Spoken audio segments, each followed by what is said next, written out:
everyone, and welcome to the Doom Tomb Podcast. My name is Chris. I am your host. Today on the podcast, this is such a quick turnaround. I think it's the fastest we've ever done. I have Cameron from Dead Country Gentlemen, and we did this interview this afternoon, and I wanted to get it out tonight because they are embarking on a tour, a huge tour. They're going to be everywhere. They're starting in Tempe tomorrow night at Yucca Tap Room. They're going to be in El Paso, Austin, Ocean Springs, Memphis, Nashville, Indianapolis, Chicago, Milwaukee, Des Moines, Kansas City, Kearney, Denver, Salt Lake, Portland, Seattle, Eugene, Klamath Falls, Reno, and Vegas, Las Vegas. It is going to be a great time. Go out, support these guys. It is a great show. I've seen them a couple of times already, and they are a dynamic two-piece. They bring like this, it's part punky, but country, bluesy, stoner, fuzz, but all encompassed in rock. And that's what we're there for, just straight up rock and roll. And they fucking bring it every single time. We talk about so much in this interview. You could tell Cameron is a huge fan of coffee. We talk about life on the road. We talk a lot about bands.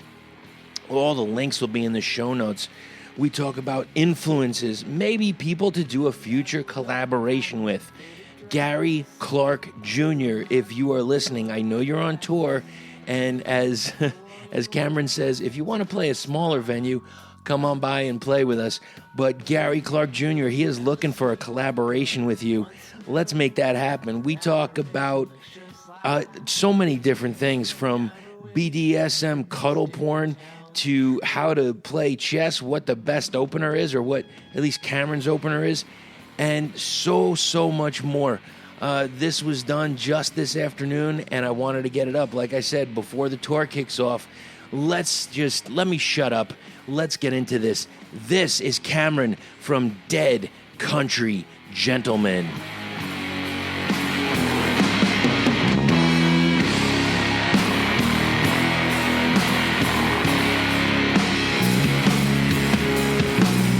Everyone in your life within, you hadn't given it away. Yeah. Everyone, your friends, all went. Okay, we are in the middle of the day, about a little after 2 p.m., outside of let's just say a coffee place. Let's try not to give them a whole bunch of press. And we are somewhere in North Phoenix. And I am talking to Cameron from the Dead Country Gentlemen. How are you today? I'm doing great. I've had my coffee. How are you? I'm doing good. I had my coffee earlier. I had Death Wish coffee. Oh, okay.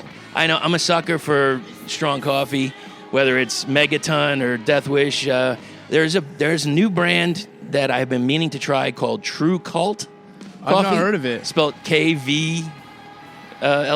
Oh, there you go. That's hip. It's coffee for the black metal in you. I like my coffee like I like my metal. I'm still trying to figure out how to get cold brew in my IV. I want to get hooked up to an IV and drip cold brew. Have you ever made cold brew? Yeah. I've been known to brew coffee. Right. Yeah. Yeah. God, it's such a difference because when you get to let that sit for a couple days, and it's so unbelievably flavorful. Like, that's the kind of coffee where I don't really need a sweetener because the boldness just comes out, but it's also so much less acidic. So if somebody's having a problem with their stomach when they're drinking coffee, it's so much easier. So let's get into this. So you're going out on tour starting tomorrow. Is today Wednesday? Today is Wednesday. Then you're correct. Yes, tomorrow. Wow. So you're going to be out from the 2nd to the 26th. Yep. And so let's talk about this. Where are you looking forward to hitting on your tour? I'm a huge fan of Kansas City. I think that's probably my favorite stop on. That's my favorite city on tour. It's just a beautiful juxtaposition between railroad tracks and abandoned buildings with broken windows, and then really chic hipster coffee shops. And that's at the Riot Room? That's at Riot Room, and I'm stoked for that because a lot of acts that I look up to, Ruby the Hatchet, Black Pistol Fire, a lot of the acts that I'm into have played Riot Room, so it's kind of rite of a passage for me. So we've got a lot of dates here, man. How many? What about 25, 30? Yeah, maybe 20, 22. Yeah, something like that in the 20s. So you're going to be in Arizona, Texas. What's MS is Missouri? Mississippi. Yeah. Close. Sorry about that, Mississippi. Yeah. Tennessee, Indiana, Wisconsin, Iowa.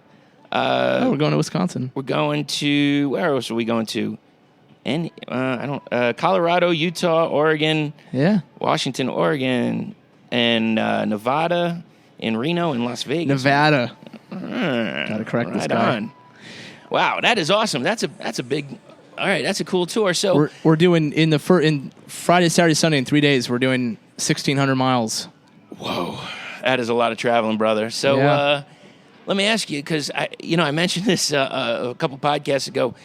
I'm not as hungry as I was the last time I asked this question, but so you're going to be on this tour. Yep. Are you looking at any special places to eat? Jimmy John's. I like to try every Jimmy John's across the country and just confirm they're as consistent as I suspect. Yeah. Denny's. Denny's. Oh, dude. Okay, so let's get into it a little bit. So Jimmy John's, the Dippin' Ranch, yes or no? Yes. You're Hard a yes. spice man. I am a spicy man. I prefer that's what that. you're trying to say. That's And what's your number for the Jimmy John? It's the Big Italian. I believe that's a number 9. Number 9. Yeah, the BMT. Oh yeah, dude. Oh yeah, Big Italian. All right. And is there any like local place, any special places, or are you sticking with the franchises? Yeah. I need consistency, and everything's changing on the road. So I need to know that when I get my, when I get my sandwich or my coffee, it's going to be the way I want it. Right. Because the sleeping arrangements might not be, the stage might not be, the sound might not be, but God forbid, it better have the right amount of salami. Yeah. Now, let me ask, if you're Jimmy John's man, I understand unless you ask, they don't cut it in half. I didn't know that. Yeah, I didn't know that. So it's usually a full sandwich. I don't care for that. I like the half. Yeah, these are the struggles that touring musicians are faced with.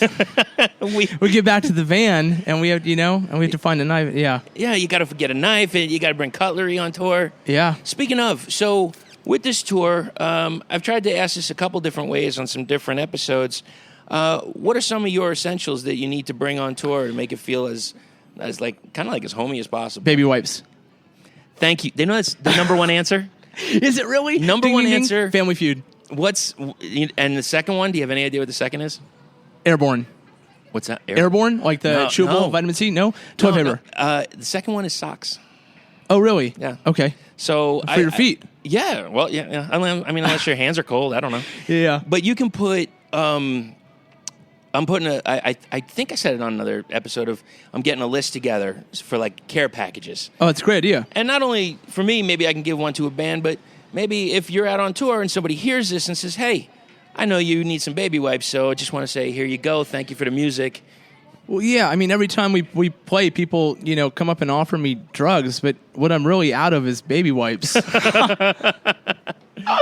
So okay. I've also noticed that you're out in the whole month of August. It is going to be one hell of a hot tour. That's what I've heard. Yeah. That's what I heard. Yeah. Well, unless Russia can step in and cool it down. God, I hope not. I'm hoping Russia will collude with the weather and maybe bring the temperature down. Or maybe even if HARP has something going on. Yeah. Because apparently they control the weather. Yeah, that's what I'm hoping. Yeah. So, okay, I talked to you a couple days ago, and you were mentioning some things. So tell me about your current writing process and what's going on. The writing process, I think that's been the biggest adjustment going from, a local band in SF that plays twice a month to someone who's playing every night on the road 30 days at a time. Right. Yeah, it's learning how to stay creative because the road can be very routine. So Yeah, when I get, when I'm not on tour, I stay with family in Ventura and Las Vegas, and really staying creative, I think, is keeping my mental health in good shape. Okay. So it's actually forcing myself to do non-music stuff, to take a trip to SF without a guitar, or to go hiking or to read a book. And when my mental health is doing well, next time I pick up the guitar, it just spills out. And you can get inspired for that. Yes. Yeah. Yep. And reading artist interviews. Reading interviews with my favorite bands, with watching interviews with John Mayer, reading interviews with the Front Bottoms, and hearing about their struggles and stuff like that. That gets me inspired because it normalizes my struggle. Yeah, and it makes it all that more real. And it's like safety in numbers kind of thing, Yep. And buying gear honestly helps me stay inspired. New sounds. Right. And new struggles, because every new acquisition is a struggle. It's a struggle to learn. It's behaving differently, and that kind of inspires new sounds. Absolutely. So would you mind if we went over a few tracks and talked about them? Let's do it. All right. So the latest release is Help. Yes. Okay. Big drums, really thick. I love that. It's not like a group shout, but the word help. Oh, yeah. That's me 10 times. At 10 levels of intensity. And it's just a great track. I didn't... if I just saw the lyrics, I would have thought the music would have went a different way. When I heard the lyrics with the music, when I heard them both together, it just brought it all up. It's almost like an uplifting, like cry. Yeah, there you go. Yeah, it's I kind of hit on mental health just recently, and it kind of hits on my struggle with suicidal thoughts. Right. And I kind of feel like sometimes my life is a controlled chaos, and the music therefore kind of captures that controlled chaos, big and loud but tight. Right. Put together.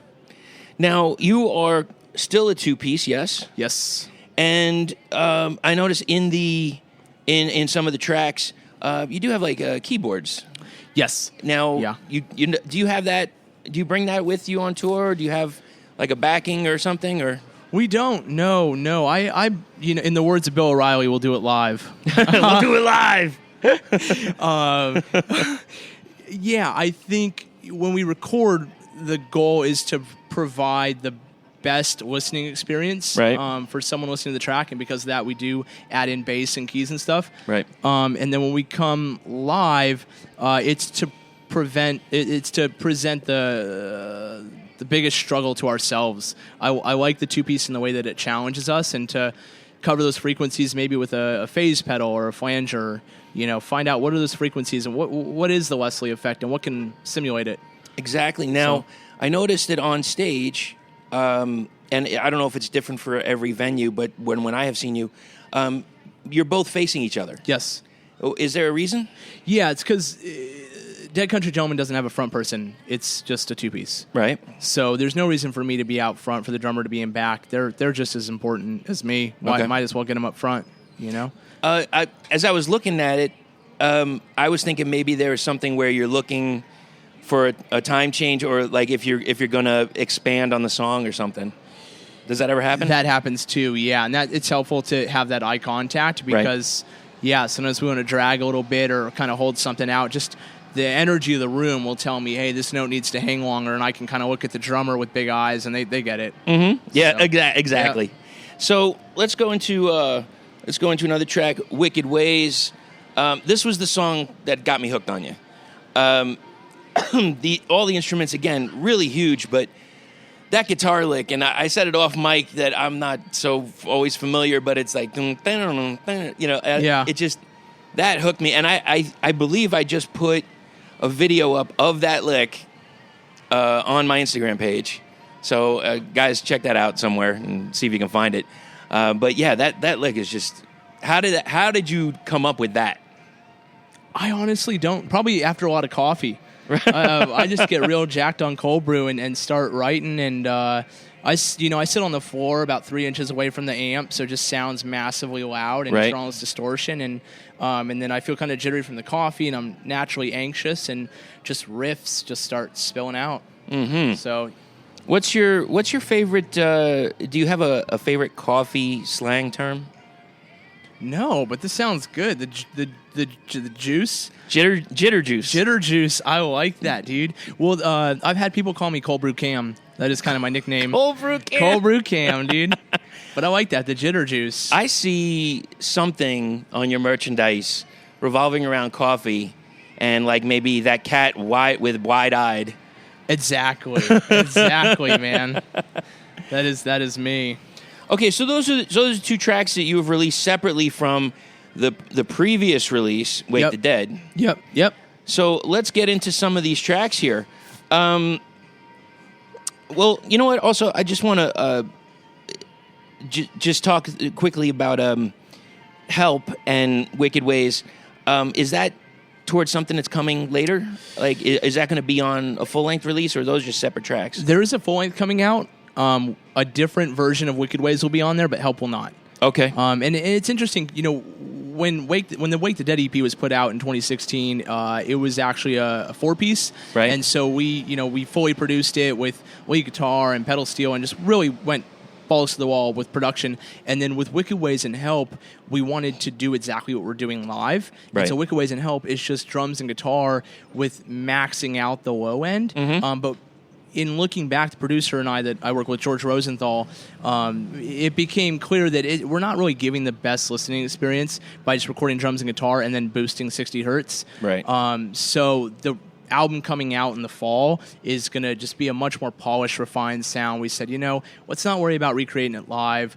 Let's give the listener the best experience possible. So the guitars are kind of toned down. There's organ. It's Tone Quest 2018. It's phenomenal in its tone. So Wicked Ways will be on the album, but a very different version. Oh, I can't wait to hear it. Yeah. Will you be playing it live in the way it'll be on the future release?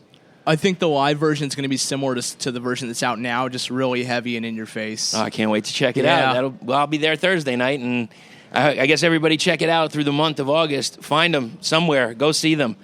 Let's talk about Wake the Dead. Yeah. So we're talking about like a relationship turning into a relationship, or I like that. What's going on there? Yeah, I was when I was writing that album, I went out to New York for 5 weeks and got an Airbnb and was rented a guitar amp from, well, not rented, I bought a guitar amp from Guitar Center with the idea of returning it. So, and I just sat in this little room and that little thing came to me, dun dun dun dun dun dun dun dun dun dun dun. It's a little more show tuney when I sing it than play it. But the lyrics, there's a girl inside my head that I once slept but now is dead. It's a bigger metaphor for just kind of any kind of demons you have, whether they're insecurities or financial uncertainty, marriage problems. It's just kind of trying to keep your issues at bay, but the fact that no matter what you do, sometimes they come out to get you anyway. So that girl is just... I don't actually know her personally. I don't know if you want to. I don't want to know her. No, I try to swipe left when I come across the girl from Wake the Dead. And that goes into the next track, which is, Black and Blue. It's a BDSM song. No. Well, it's also the second song that was a solidifier for me. Yeah. And again, it's that tasty guitar work that you have. So I want to talk about the track, but who are some of your influences, like early influences? Earlier influences are Neil Young, Jimi Hendrix. Right. Nowadays, much of the same, but with a little bit of Gary Clark Jr. And Stevie Ray Vaughan. I also feel like songwriters are predisposed to a sound, to a genre, based on their upbringing. Sure. And I listen to all kinds of stuff, man, from John Mayer to UB40 to Comeback Kid and Day to Remember. But I think my upbringing, the fact that when I was 13, if I said, Dad, can I have a pack of gum? He said, you go pull weeds for 30 minutes in the Las Vegas heat, and after 30 minutes of pulling weeds, we'll get you a pack of gum. So I think that blue-collar work ethic translated into me having an affinity for blues music because blues is the sound of struggle, and struggle is what I grew up with. Okay, so you grew up in Los Angeles. I grew up in Las Vegas. Las Vegas. No, it's good. I grew up in Las Vegas.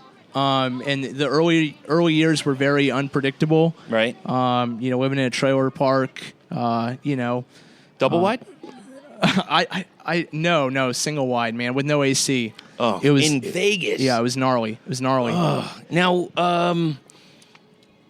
everybody's heard about it. What goes on in Vegas, stays in Vegas, all that stuff. And were you on the outskirts of all that action, or 15 minutes from the Strip, right? For sure. Because I've been to Vegas and I've taken day trips, and you'd go like a half hour out, and it's like, wow, this is a different space. It's almost like these people, they're in Vegas, but they don't want to be in Vegas. Right. So It was very suburbia.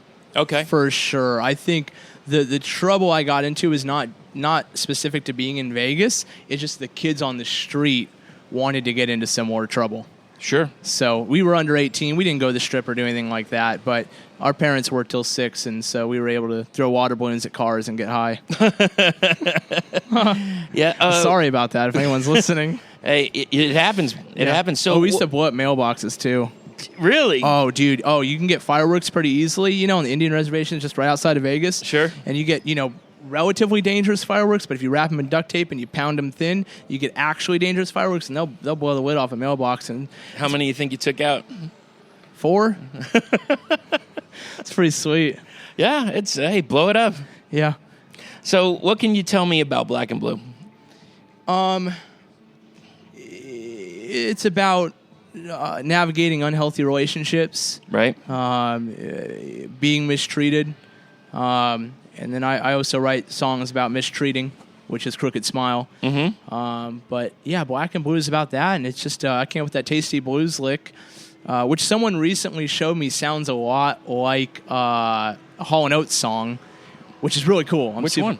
I have it on my phone. I'll have to show you another time, okay. But it's great. I'll have to put a link in the show notes, like a yours is, ours is. Oh, it's great. To steal from Jamie Josta. He does this thing on his podcast where it's like, this one is mine, but this one kind of sounds a lot like it. Yeah, But yeah, Black and Blue, man. I love the blues, and been in some, Well, Hall & Oates is good company. Oh, they're amazing. I had to see them in 2013. Yeah, they're great. Outside Lands. I got to admit, and this is it's just so strange that we're even talking about it. Last night, before I was gonna fall asleep, usually I go to YouTube Hell, and I was like, you know what, I haven't heard Sarah's Smile in a while, and I didn't, and it was weird because I was talking to another artist, and somehow we brought up John Denver. I can't remember how. So I put on Annie's song, okay, which I think I mentioned, and that put me right into the next one was Sarah's Smile. I was like, it's perfect, man. Hell it's perfect timing. So anyway, let's continue here. Prim Penitentiary. That's one of the earliest songs I wrote. I wrote that song 11 years ago. I was 17, right? And I grew up in Las Vegas, which was 45 minutes outside of Prim, and we used to drive out to California to see my grandparents in Santa Maria all the time. And we drive through Prim, which is state line. It's got Buffalo Bills casino out there and a few other things. And I just remember being a teenager and looking out there and saying, man, I don't know what's out here, but it looks like a good place to put a prison. I don't know if there actually is a penitentiary in Prim, but it just looks like the type of place that you'd go for doing a crime. And really, yeah. And so that just kind of inspired, man. Well, I wonder what that person did. They probably murdered someone. They're probably on the run. And I started seeing like dirt roads and saloon doors in my head. And it's a little sketch. And that came out, man. Yeah. So, all right, let me ask you this. Okay, and I just want to go back into that Vegas area. So I took this route to go to the Grand Canyon. Okay. And it felt like it was like constantly going uphill, and then the ride back was all the way downhill. But as I'm driving along, looking, you don't see nothing, and then you see like a random trailer, random RV. Is there like Breaking Bad shit going on there? I never lived there. I mean, it just looks so like these are people that I don't want to deal with anybody. Yeah. They just want to be left alone. So it's good to knock on the door and see if they'll buy a vacuum from you. Like a Kirby? Was that the people that used to go around, the Kirbys, I think? I don't remember. I think that stopped in 1989. I was born in 90. All right, there you go. I think I missed that. I missed the vacuum. But yeah, it's good to knock on those people's door and tell them that your little league team is selling. Maybe I can go backward even further and do some encyclopedias or something. There you go. Yeah. So the next track here is Brother. And Brother and Prim Penitentiary, I feel kind of go hand in hand, personally. But what can you tell me about Brother? I'm an only child. Prior to me being born, my mother had an abortion. So Brother is a song about that brother that I never had. Wow. And okay. Just kind of talking to him, even though I never knew him. Right. Well, have you ever heard of a band called the Goddamn Gallows? I have not. There are some parts in both of these songs that I can hear, like, it feels like a similar vocal, and I've been racking my brain for days trying to figure out what it is, and then it just hit me as I was driving to see you today. It's just like 5 seconds, and it's da da da da da da da da, and that's it. And I was like, I know it sounds, and something else sounds similar, and I can't figure out what it is. But I was just curious. They play a great, almost like a psychobilly, rockabilly, big stand-up bass. Oh yeah. Before I came here, I told you so you could recognize me. It's my, you could just check out for my melon-shaped head. Right. It didn't matter whether it was a Goddamn Gallows. So this double bassist, a stand-up bass, he had something going on with my head because every once in a while he'd check it, make sure it was okay, grab it, give it a little buff, a little shine, and then go back, and then go back again. I was like, I don't understand what is with this. It must be some kind of like power that people get because it crosses other genres. I was at this thing called Devastation on the Nation, and there were a bunch of bands, and one of the bands was this band called Goat Whore. Was it Goat Whore? Yeah, Goat Whore. Yeah, Pacific Northwest. I don't know where. No, I'm thinking Indian Goat. Continue. This is a little different. They're really like heavy death metal. Okay. And same thing. He points at my head like, "There's my power," and just grabs it. And it's like, not terribly hard, but it's just like a couple of times, and he's shaking my head, like banging my head, and yeah. I was like, I guess there's some power derived from. Well, you're familiar with Stephen King? I'm sure. Yeah. The Shining. Yeah. I think you've got the shine, but it's really just referring to your head. I'm like a podcasting Scatman Crothers. It's just the literal shine of your head. It can get really shiny. So people want the shine. I try to bring a towel every once in a while just to dull it up. Yeah. Yeah. You don't want it too slick. What'd be really sick is black embroidered Dead Country Gentleman towels. Nice. So if someone's listening to this and they want to like gift us something, instead of offering me heroin, like a embroidered Dead Country Gentleman towel for my sweat would get way more use. And it's good promotion. It's super good promotion, dude. I think that would be great. That'd be awesome. Maybe we could start up. Maybe there could be a whole line like Death, Bath, and Beyond. That's sick, like that. Actually, dude. Death, Bath, and Beyond, dude. Because the Beyond then is also is the death. Yeah, is the death. Yeah, I like that. Every once in a while, you pull one out. That's great, man. So you talked a little earlier about Crooked Smile, and again, it's a screaming solo, and in my estimation, I believe it's the heaviest track off the album. What can you tell me about it?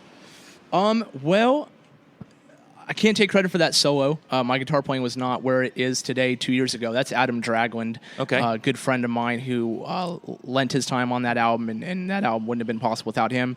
So Adam Dragland lays down that solo, which really makes the song. George Rosenthal, again, so Dead Country Gentleman has only worked with one producer and only ever will work with one producer.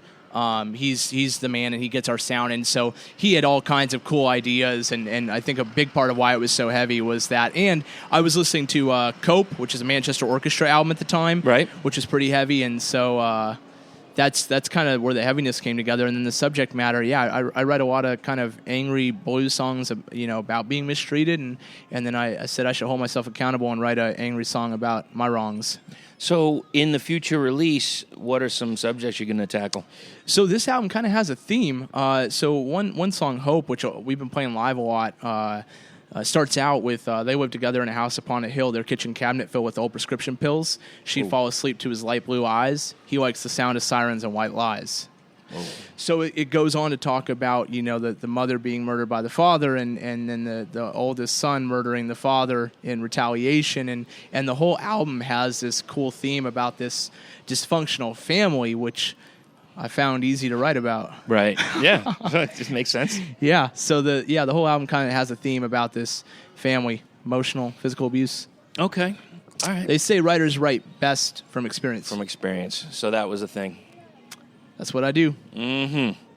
All right. So let's take something from that. I think that's actually a good segue into the next question I wanted to ask you. Jimmy John's. Which was, it's Jimmy John's. If you could go back and change a riff or a lyric, would you? I don't even know if we have enough time to address that. Yeah, man, so many things. I'm such a perfectionist. I don't even know if it's a perfectionist. Just never. I'm never happy. There's Right. a lot of things I'd change, for sure. Okay. I can't pick one out. All right. And if you could relive a moment in your life, what would it be? Well, I'm trying to think of a positive moment. Relive a moment in my life. Probably the first major tour I went on. I'd done a few weekenders and 10 days, and then I got signed to High Wattage, and they sent us out for a month. Right. And that was such a learning experience about myself and other people. And man, I would do that again, minus sleeping in the van in Horse Cave, Kentucky, waking up to my own sweat. I'd leave that part out. Yeah, that's a tough moment. Now, speaking of, for your gear, if I hear it once, I've heard it 1,000 times where people are consistently getting their gear stolen. Yep. What are you doing to combat that? It actually happened to us January 6th of 2017. It was at a Whole Foods in San Francisco, and they busted the window and stole a mixing board and some in-ear monitors and stuff like that. And it just happened to Listener, and it happened to the Stone Foxes, and knock on plastic metal chairs. Keeping it locked at all times. We throw a blanket over the gear, so between the tent and the blanket, it looks pretty dark. And Right.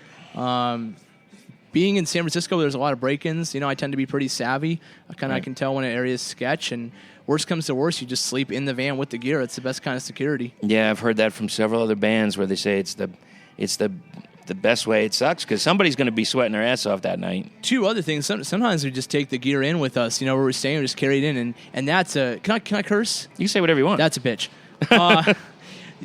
Like my friend Nick lives in Seattle up 3 flights of stairs, and he's in Capitol Hill, which is a real sketch neighborhood. Right. So we just carry. I got a 1979 Fender that weighs 100 pounds. That's carried up the stairs. Because I can't imagine risking that. The other theft prevention is that I buy gear that's insanely heavy. Okay. So if it does get stolen, I've got a few hours to catch them struggling through the neighborhood.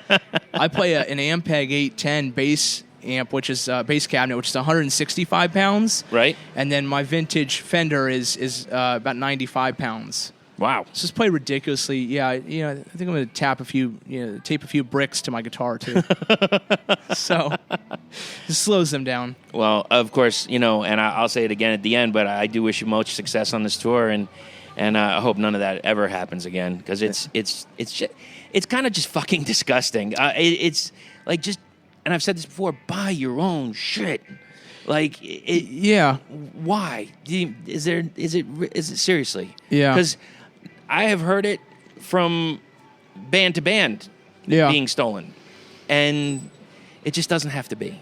Yeah, if anyone's listening who's thinking about breaking into our van, hit me up. I'll throw you $100. I'd much rather part ways with paper than my gear, because there's a strong emotional attachment. When you're on the road this much, and I gave up my home a year ago to be on the road. That the stage is unfamiliar, the road's unfamiliar, the bathrooms are unfamiliar, the sound engineers, everything's unfamiliar. But the only thing that's consistent is at 7:30 p.m. every night when I open the case, there's that white SG with triple humbuckers, and for about 5 seconds while I open the case, I feel like I'm at home because of that guitar. So when those things get stolen, you just feel more alone than you already feel. Right. So true.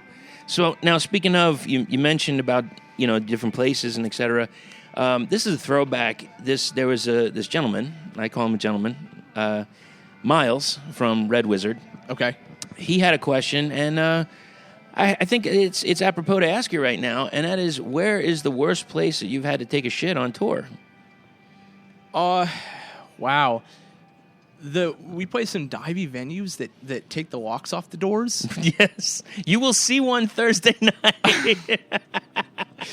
Oh, that's right. I have had to shit at Yucca. So let me give you a tip for this, okay? Yeah. Well, you just wave your feet while you poop. No, go next door. Okay. Because that's where the food is. You have a nice sealed bathroom, and it's all to where yourself. the pool table is. Yeah. All to yourself. Yeah. You're going to love it. Rad. Yeah, I also had to poop in this. We were on tour in November out in New York and had a few days off, and we stayed in this vacant apartment Right. In Brooklyn.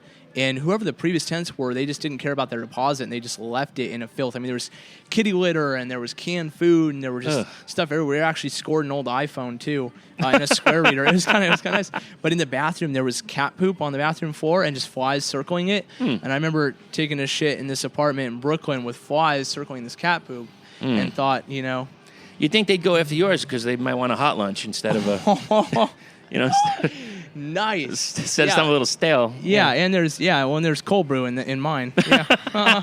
Oh, so that's going to come out like a rocket. Yeah. Oh, yeah, dude. Yeah. No problems in that department. Yeah. So, is there anything in life that you would like to have as a do-over?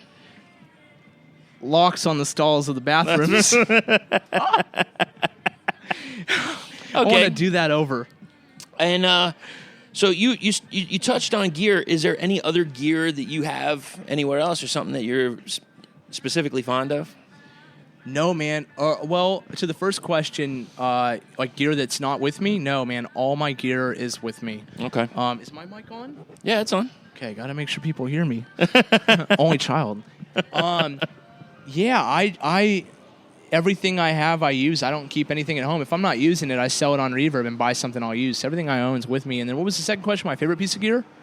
Yeah. How about that? All the thieves listening are excited. They're tapping their fingers. Probably that SG. Yeah. It's just been with me, man. I've toured 40,000 miles in 12 months with that SG, and been alone in Montreal looking at that SG, and alone in Seattle, and alone in Jacksonville, and alone in Ottawa, and just that SG is like the only thing that hasn't changed in the last 40,000 miles. Is there any place that you haven't played yet that you want to play? Sips water. Water break. Anywhere that I haven't played that I'd like to play. Europe. Europe is the next big thing. Okay. We're trying to find a strategic time to go out there, but that'd be a huge accomplishment for me. I'd like to play Europe. Cool. Just all over, or any place specific? Anywhere, man. Something about getting the plane ticket and renting the van and learning how to plug in an American pedal board to a European wall and just that struggle. I don't know. Something about obstacles and overcoming obstacles. Kind of it's like a little win. It's like woohoo! Didn't an adapter on Amazon. Didn't Jack White say something about that? He did. It's one of the few intelligent things Jack White said is that every show should be a struggle. Yeah, like would he say something about his chords where he'd rather have or something like he would rather struggle to reach something instead of making it simple because it made it that more emotive. I'm paraphrasing, but yeah, and it's a really good point as far as the live show goes because so much of the band product is consistent. So if you buy a shirt, it's going to look the same on you. I mean, unless you gain weight, but it's going to look the same on you Tuesday, Wednesday, Thursday, Friday. If you listen to DCG on Spotify, you're going to hear the same thing. But and that's why it's so important that we break away from any consistency or predictability in our live show. I'm constantly introducing new pedals and new songs and new licks because if someone buys a ticket to a Dead Country Gentleman show, I want them to go home with an experience that no one else has ever had and no one else will ever get again. Something that they can feel that only they got. So that could be one of their greatest moments. There you go. So yeah, I agree with Jack White. Every show should be a struggle. It should be different. And did you see the documentary with him and Edge and It Might Get Loud? Yeah, It Might Get Loud. I did. What'd you think?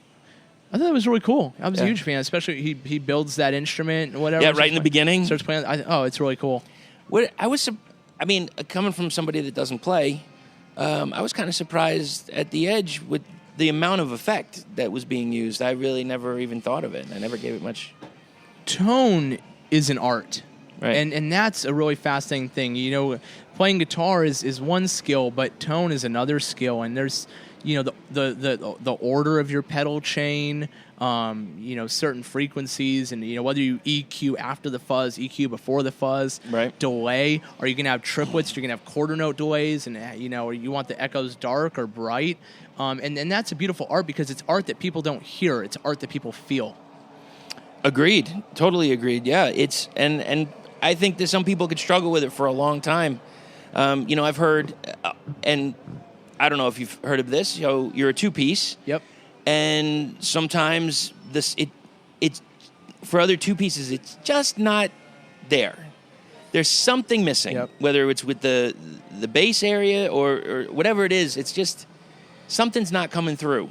And that is an art within of itself to have a two-piece that can sound so big and so full. I hypothesize that 90% of the time it's the songwriting. Right. One of my biggest influences is a two-piece out of Austin, Texas called Black Pistol Fire. And they're one of my hugest influences. And when I was thinking of turning this project into a two-piece, I remember seeing them play in San Francisco, and I was about to go in, and I look over, and there they are in their van changing their pants. And I ran over there and said, this is probably not the best time. And they said, don't worry about it. They're super cool. And I said, hey, man, I'm in a band, starting to tour. Can you please tell me what gear are you using? And I remember Kevin, the front guy, Black Pistol Fire, he said, I'll share all my gear with you. But first things first, it starts with the songwriting. You have to write songs that are appropriate for a duo. Okay. Right, the riffs have to be intentional, and the drums and the riffs have to synchronize. It starts with the songwriting, and I've seen a lot of it. There's a great band here in Phoenix I'll give a shout out to, which is Mississippi Nova, and they're a great duo. And he just uses like a 22-watt Fender, which is a tiny little amp. It pales in comparison. I have a 135-watt Fender and 800-watt bass amp. My rig's like way heavier. But Mississippi Nova doesn't need the power of the volume because the songwriting is so interesting. So it starts with the songwriting.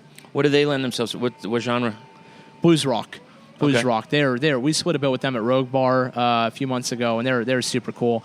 But you know, his left hand, his playing is so interesting that you don't need to fill all those frequencies. Reason I have the gear I do is because a big part of what makes Dead Country Gentlemen sound huge is dynamics. Right. If you're sounding heavy the entire time without a comparison point, which is the softer moments, like in Crooked Smile, you sound heavier by sounding softer. Yeah. So it makes it sonic and just exactly. That's why I tell the ladies you want to appreciate the harder parts without the softer parts. Dynamics, baby. It's all about the dynamics. It's all about the dynamics, baby. And mirrors, you know. Some objects are larger than they appear. Looking for someone that appreciates my dynamics. So, who is someone that is not famous that inspired you? My father. His work ethic. I think that's probably the best thing I have going for me. I can sing, I can play guitar, I can book shows, but above all else, I can work hard. Right. My father is a journalist and worked for the Review Journal, which is like the biggest paper in Las Vegas for 25 years. And because of budget cuts, he got laid off. I can imagine. Different medium now. Newspaper business is dying, and he couldn't. He was applying to all these newspapers and magazines and stuff, and he couldn't find work. And he went and got himself a job at minimum wage as a cook at a Mediterranean grill. Right. Working, a 61-year-old man working alongside 18-year-old kids. Why? Because he just couldn't stand to not work. Right. And he wasn't going to live off of retirement fund or whatever. He wasn't just going to coast. He went and got his job, and he got fired after 2 weeks because he couldn't remember the difference between pita and hummus.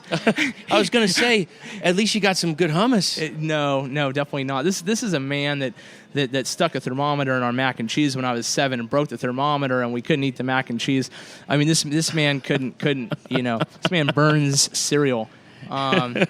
So Forgot the recipe for ice and all that right, kind of, yeah. right. But work ethic of my father makes him an inspiring individual. All right, cool. Now, earlier we talked a little off mic. I'm interested about this because I don't know a whole lot. Tell me about your hobby. Chess. Okay. Before I knew I wanted to be a full-time musician, I wanted to be a professional chess player. Okay. I was playing baseball and I was in jazz band and got cut from the baseball team. And my dad said, you got to pick up another club. And I said, all right, I'll join chess club because it's kind of fun. And I just kind of. The guy almost hit that fire hydrant. What happened? The guy almost hit that fire hydrant, too. I was waiting for that. Yeah, that explode. Yeah, we're outside. I'm sure everybody can hear it. Yeah. Anyways, I hypothesized that the same reason I like math and guitar and chess is they're all the same. It's pattern based. Right. And I fell in love with chess, and it was the first thing I was really good at because I was always a mediocre baseball player and mediocre football player, but immediately I was the sixth best person in high school, and the coach took a liking to me. And wow. The coach took me under his wing and started giving me free lessons. And I'd go to the coach's house, and we would just study chess for days on end. And my father would think we're having an affair because I'd never come home. I wouldn't come home for 4 days, and we would lay on his couch, with our eyes closed, staring at the roof. We play blindfold chess. That was like a big thing he drilled into me is learn to see the board in your head, and you have an easier time seeing it when you're actually sitting at the board. Wow. So we would see the board in our head and just say the moves out loud. Knight F6, and he'd say Knight C3, and I'd say Pawn D5, Queen takes Pawn, and we would just play chess in our heads. And I'm obsessed with chess. I'm super competitive. What is your favorite open? Queen's Gambit. For sure, I like really risky. I like to give a piece away and sacrifice material for position. It's really exciting play, creative play. Again, think about, Does that opening put you in immediate danger? It just creates a lot of chaos to where maybe it's not the best moves that win. It's the most interesting moves that win. Right. It puts me in danger. Kind of like, jumping off an amp, trying to play guitar. Yep, exactly. Sure thing, man. I love controlled chaos. I want to get I always imagine that if I was ever on an airplane that was like headed to the ground, we're about to die, and everyone was screaming and crying, I'd be the one person just kind of sitting there accepting death. I love finding calm. I love being the house in the storm. Mm-hmm. I don't know, the house in the tornado, the one that doesn't get lifted up. Yep. I don't know. So, do you bring a chessboard with you on tour? Online chess. I've got the chess.com app. All right. And I'm able to play anyone in the world, and you match you up with people of similar talent and skill levels. So I play 5-minute blitz games on chess.com from the van or after the show or, in the bathroom beforehand. If we put this out in the ether here, somebody bring a chessboard to one of your shows, would you throw down? It'd be phenomenal. I never get to play in person. All right, so this is a direct call out to everyone. Anyone that's listening, this will go on social media as well. Yep. We need a chessboard brought to the shows. Baby wipes. Baby wipes.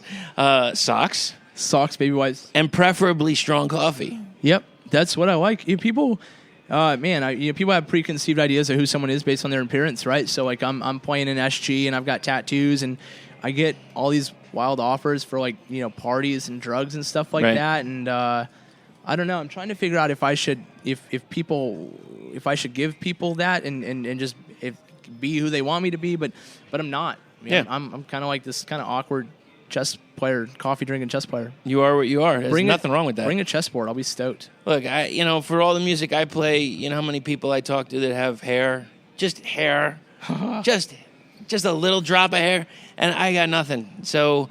Here I am. You could always pick me out at any of the shows that you see me at. I'm the bald guy there. Yeah.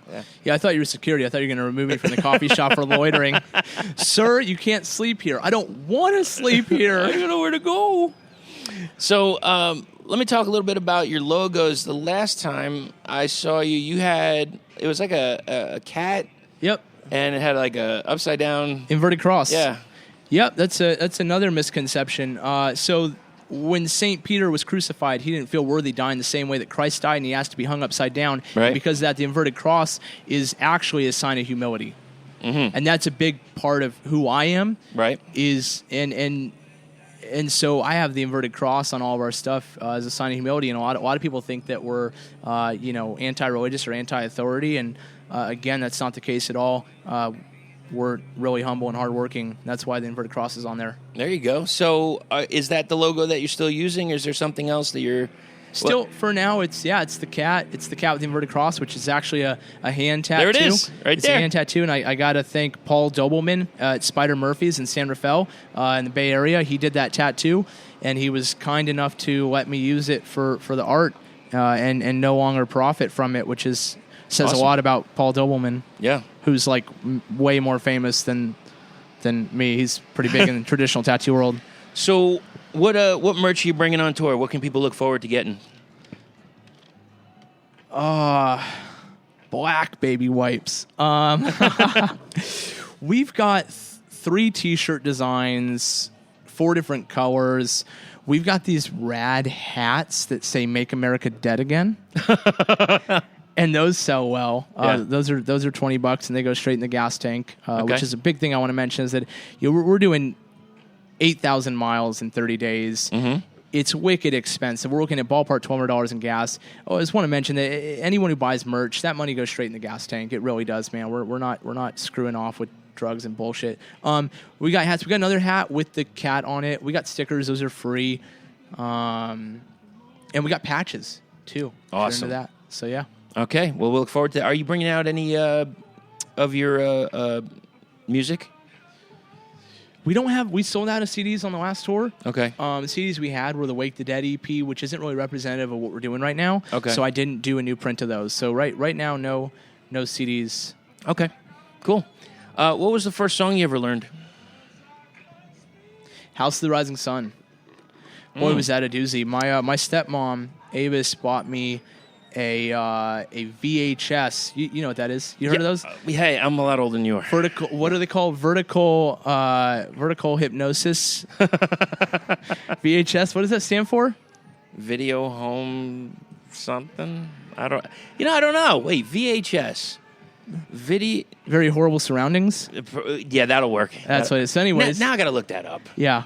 Make a note to look up VHS. So anyways, she bought me a VHS, and it taught you these songs, and so I put it in, and first one was House of the Rising Sun, and I taught myself that little lick, and learned House of the Rising Sun. It was the first song I ever learned.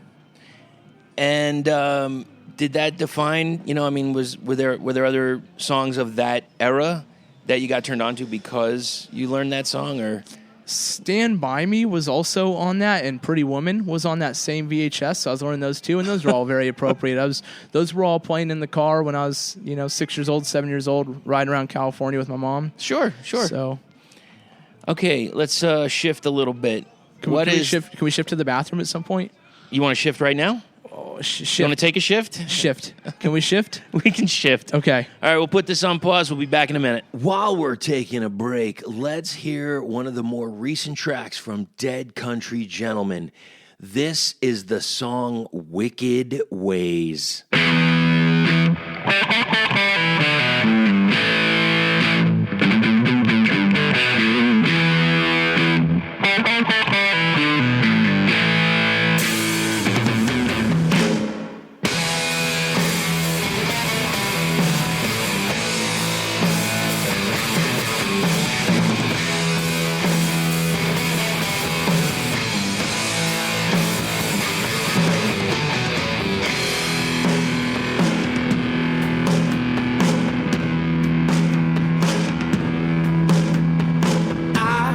Trying to tell you everything I love turns to stone, and now I'm hearted and alone in this prison of flesh and bone. I've been trying to save you. The wicked thoughts inside my head, I pushed you away, but you got closer instead.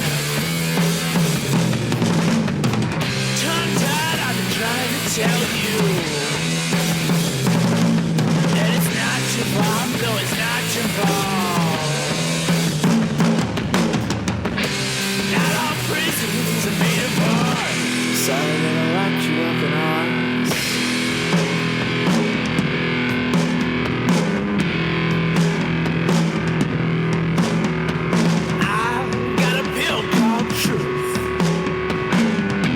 hard to find a bunch of you. It's hard to swallow, I know.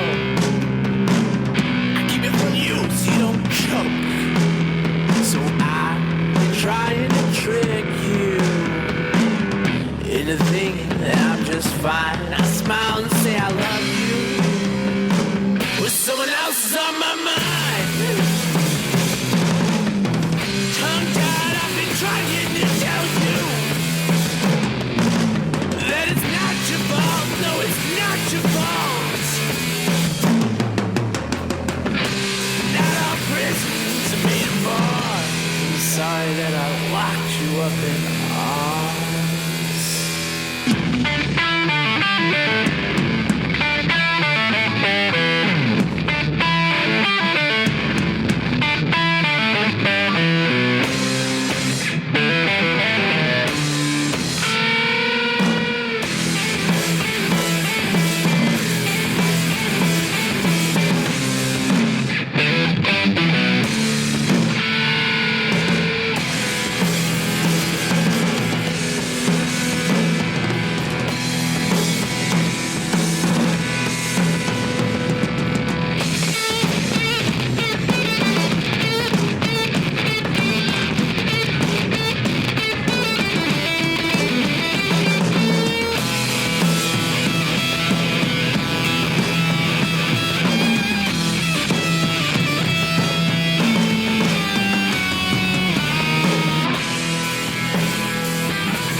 All right, I think we made it back, and I guess we can continue this here.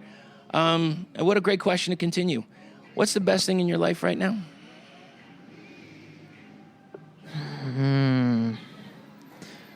It's the health of my family. You know, my mom's healthy, my father's healthy, and what a shame it would be to have to embark on this journey, this music journey, without them able to witness it. So, best thing in my life is the health of my family and my health, because I don't have health insurance. So, Yeah, I know. Preach to the converted here. Yeah. Hey, thanks for the cover on this microphone, man. I can't pick up influenza. That's like a $500 bill, dude.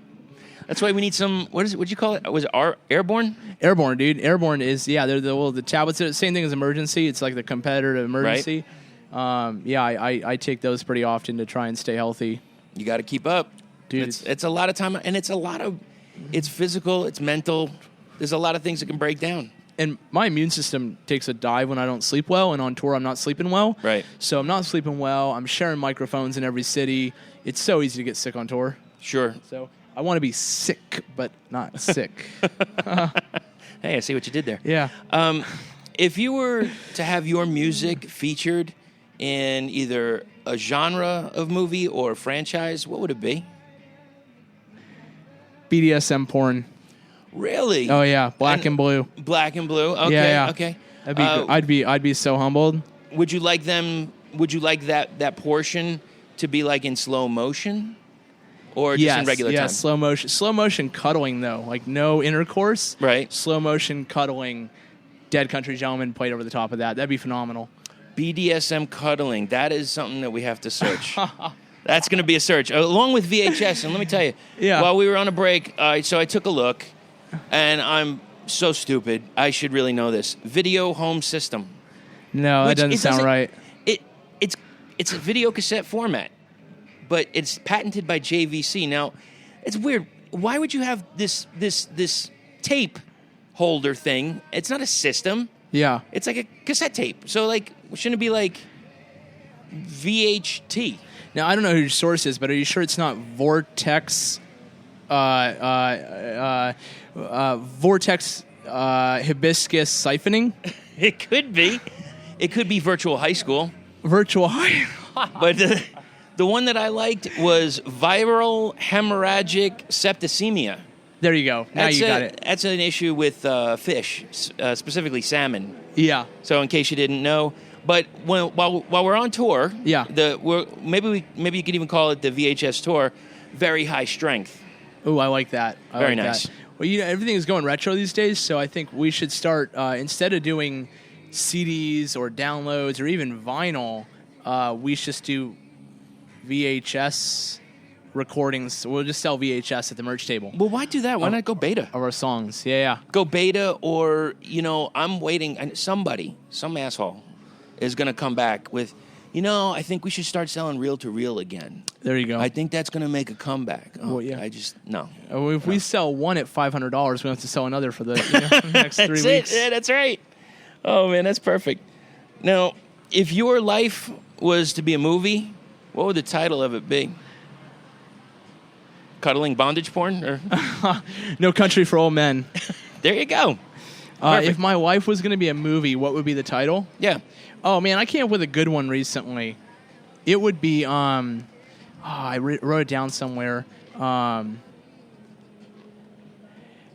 Diet cigarettes. You're not fat, you're just unhappy. That would be the title of my life. Because joking aside, we're constantly trying to identify what makes us unhappy and bandage the easy things to bandage, but it's really the bigger things. I don't know where I'm going with this. I don't know either, but I'm liking it. Yeah. I'm liking it. Maybe something coffee related. Yeah. Like something like the Bean Tour, or I don't know. Yeah. Maybe Cup of Joe and Die. I don't know. Anyway, we'll move on. Cold brew, cold cuts. That would be yes. Jimmy John's coffee thing. Cold brew, colder cuts. And you could be saying, like, before the stage, you could be challenging somebody to a game of chess and say, hold on a second, and do that product placement, take in that Jimmy John sub, take a bite, put it down. You got perfect product endorsement now. Boom. Genius. Boom. Genius, my friend. Have you ever thought of doing a collaboration with any other bands or any other band members? I've never thought about it, but it would be fun. Maybe Great Electric Quest and Dead Country Gentlemen. Okay. That would be pretty badass. I think it's similar intensity. The Great Electric Gentlemen. Great Electric Gentlemen. There or you go. the Dead Country Quests. Also, man, if we could get Gary Cart Jr. in on a few tracks, that'd be pretty rad. So should we shout him out? Yeah, Gary. Come on, man. All right. Well, we'll put a link in the show notes, and I'll give a message to him, and maybe he'll give a bite. Yeah, if playing big shows gets old, come join us at Double Down in Vegas. Yeah, why not? Yeah. Is that where he's out of? Gary Clark, he's out of Austin. Out of Austin. Yeah, it's a funny thing. All my influences seems like are out of Austin. Black Pistol Fire, Eric Tesmer, Gary Clark, all Austin. I tell you, man, there's something about Texas.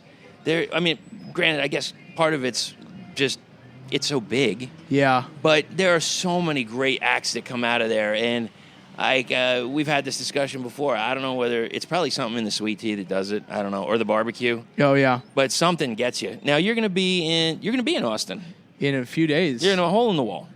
Yeah, Saturday we're at Hole in the Wall. Okay. Put on by Damon, actually. Damon Caraway put that show together. Bless his heart. Shout out to Damon. Yeah, dude. Who else is on that bill? I don't know, and I sincerely apologize for That's not okay. knowing. That's all right. But Damon has booked the last 3 Dead Country Gentlemen shows in Austin. Okay. So Damon has been a huge player in this journey. All right, so maybe we can get Mr. Clark out over there for a... Oh, there you go. All right, we're going to have to message him Get today. him out Saturday, yeah. I got a guitar he can play. That's funny. It's so funny I said that. I bought an Epiphone Casino because of Gary Clark Jr. Really? So, I do. Yeah, Gary, I have a guitar you can play. Gary Clark Jr. plays Casino, like, religiously, and so does Kevin from Black Pistol Fire. And so I said, man, if all the cats I look up to are playing a casino, I should buy one. So I got a casino for you, Gary. Let's do it. Yeah. Let's get it done. Have you ever gotten an odd comparison to another band? I get Royal Blood a lot. Okay. Which I appreciate. It's very humbling. I think artistically it's very different because he's playing bass and running different octaves to different amplifiers, and I'm not splitting octaves, man. I send everything to both amps and just turn them up real loud. So we get Royal Blood a lot, and I don't know that it's necessarily accurate. Okay. I got Shania Twain once. Whose bed have your boots been under? That's what I want to know. What's that? Whose bed have your boots been under? That's what I want to know. There you go. Yeah, and whatever else. But if you start singing, "Man, I Feel Like a Woman," please don't. Don't get me wrong. I'm a sucker for a good cover. Yeah. Leave that one alone, please. The heaviest version you've ever heard. All right. Let's see what else we got here. Favorite concert so far of 2018. Listener, hands down. Listener is they're a rock band. People have dubbed them talk rock or talk and roll, which they actually don't like, but it's accurate. It's really heavy music, and Dan, the front guy, it's almost like spoken word poetry, right, over the top. And I saw them in San Francisco in April, and it just blew my mind. And it was a much needed show because the road can kind of wear you out, right? And sometimes you find yourselves in these times of doubt, thinking, "Why am I still doing this?" And I see Listener, and Dan's eyes are rolling back, and Chris is sweating all over the stage, and it reminded me, oh yeah, this is why I tour, because it's therapeutic. Exactly. Music is therapeutic, and there's these neurotic musicians like myself that therapy and drugs don't quite do it, but those ephemeral moments on stage do. Good. So Listener is the best show I've seen all year. Okay, and what about your favorite release of this year? Probably Listener's new album. Really? Yeah, it's just it's so good. It's so it gets in your head, makes you rethink things. It stirs you up. It calms you down. I'm really fascinated with Listener. Also, the new single by John Mayer, "New Light." Mm-hmm. I'm super into that, man. That's just a tone jungle. The key tones, the guitar tones, it's great. Yeah. All right. Well, I have to check Listener out. What I mean, like talk rock, yeah, but what is it with the blues influence? How is it work? No, not all. Just like super heavy, like almost like punk hardcore riffs and drums. Okay. But then Dan is just spoken word, but really intense. You know, one song, "My dreams are sails that I point towards my true north, stretched thin over my rib bones and pray that it gets better, but it won't. At least I don't believe it will. So I built a wooden heart, sail these blood red seas and find your coast. Don't let my waves wash away your hopes." You are a fan. It's fucking awesome, dude. All right. I'm gonna have to check them out. So yeah, that stuff starts kind of washes over you, and you're like, wow. And then underneath this, just super heavy riffing and drums, and Listener is like one of my favorite bands. Okay, Yeah. Sold. I'll as soon as we're done, I'll check it out. And on the drive home. they're good people. You know, I said if you're ever in Kansas City, you need a place to stay, hit us up. It's being a musician in 2018 is not just about being proficient on your instrument. It's about being a proficient human. Right. And that's my problem with Jack White. And again, this goes back to the inverted cross and humility, is that cooler than being talented and saying you're talented is being talented and not saying a word after. Right. Just go in, do what you do great, Go make that slam dunk in the 9th inning and then just walk away real calm. And I really appreciate Listener for their just being good people. I definitely have to check it out. So San Francisco is where you were. Yes. How does that relate to the tone or the sound of your music? I think it definitely had its influence because in 2013 I moved down to Ventura and released Ventura, California, which is kind of beach town. Released an EP out on my own name called Solids and Hollows, Cameron Ray, and it was kind of Jack Johnson, kind of vibey, Jason Mraz, kind of fun, acoustic guitar and cajon. And then I move into an SRO, which is like a small studio in San Francisco. Sure. Where the F cable car is running by, and there's a homeless population and people fighting and tourists and cabs and bike messengers cutting cabs off, and all of a sudden I put out Wake the Dead. Right. So I think the intensity of my environment fostered a more intense sound. I think. And that's why, even though I'm on the road and I don't technically live in San Francisco anymore, I say we're from San Francisco because that's the town that built me, and that's the town that built this sound. This is the sound Muni almost running over tourists. That's our bus line. This is the sound of buses nearly missing tourists. Oh, great. Yeah. If you have, or do you have any advice for someone starting a band? Mm-hmm. Yeah. I saw that. Yeah. Okay. Go ahead. When I first decided I wanted to do music professionally, right, I thought it was about being in the right place at the right time. I thought it was luck, and I said, man, maybe I need to move to Nashville and play guitar on the corner, and Dan Auerbach will walk by and see me playing Black and Blue, and he'll say, wow, I want to help develop you. I used to think I need to be down in L.A., and someone would see me at Hotel Cafe and sign me, make my career. But to young musicians starting out, making it in music is not about luck. It's about tenacity. Right. It's the same as going to the gym. It's no different than going to the gym, man. Let's say you want to get ripped and you go to the gym once and you work out as hard as possible. You're going to come home and look the same. You're not going to see any change. Mm-hmm. But let's say you're the biggest person or the scrawniest person. If you go to the gym 365 days, 3 years in a row, you're going to be ripped. I don't care what your metabolism is. I don't care, what you eat, what you come from. If you go to the gym 700 days in a row, you're going to be ripped. Right. And it's the same thing with music, man. Maybe your vocals aren't the strongest. Maybe you don't have good gear. But if you do, 40,000 miles in a year, if you just keep at it, no matter what, you play to 2 people in Houston, Texas, and you play to 200 people in Reno, your career's going to go somewhere. It's about tenacity, dude. Just send an email. Kind of like the Malcolm Gladwell idea of the 10,000 hours to become a master at something. Exactly. That was one of the stories of, I think there was 4 stories in that book. Yep. One of them was the Beatles. And I'll expand upon that and say it's 10,000 continuous hours. Okay. Just keep at it, man. If you go to the bathroom and you sit down in the toilet with your phone, send an email to a magazine in Charleston, South Carolina, and see if they'll write about your band. Right. If you're waiting in line for your coffee, send an email to a booking agent in Portland, Oregon, and see if he'll book your band. That's how we got on High Wattage. There Just you go. Make use of every hour of every day. It's not about luck. It's about tenacity.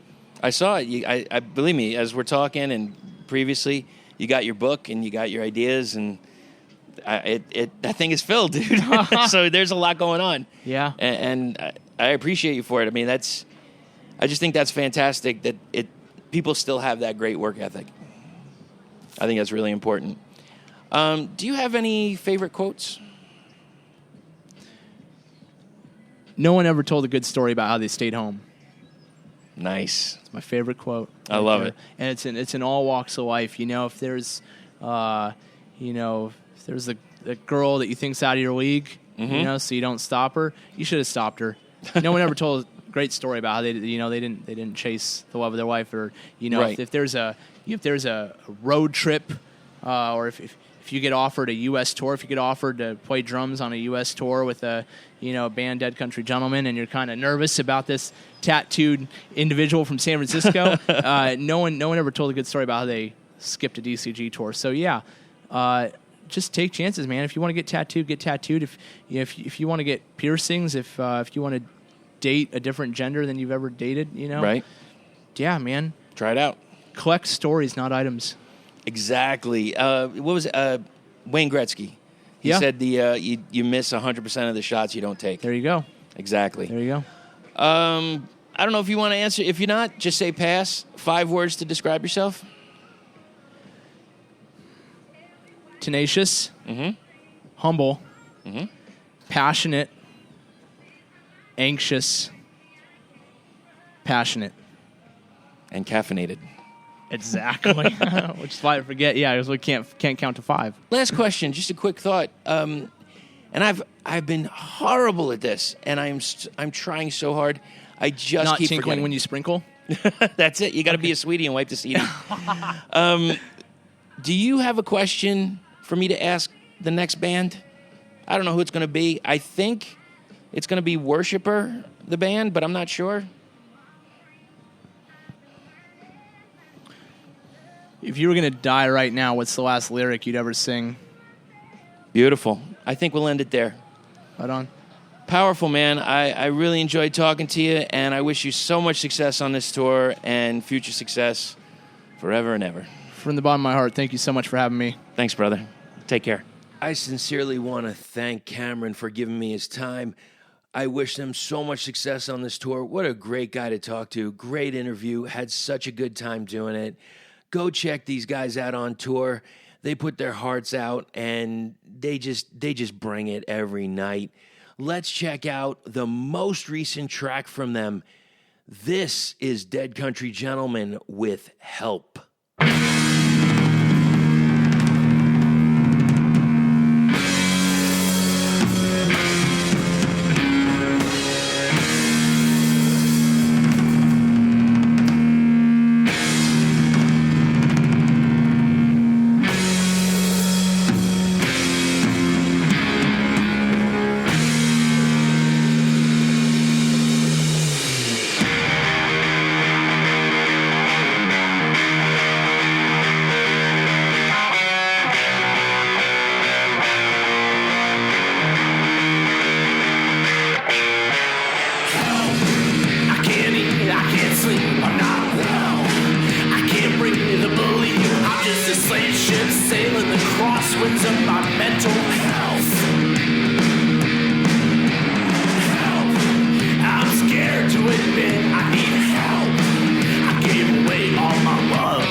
Cameron mentioned this band, Mississippi Nova. They were based out of Phoenix, Arizona. They have, I guess you would consider it an EP, Out of the Sonic Desert. Let's hear a track from Mississippi Nova. This is What Kind of Love?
All right, we're here. We're in the home stretch. Thanks, everybody, for hanging out. It's doomtombpodcast at gmail.com. You can find us on social media as well, Doomtomb Podcast. Check out Instagram. You'll see some videos, a ton of videos of a whole bunch of different shows we go to.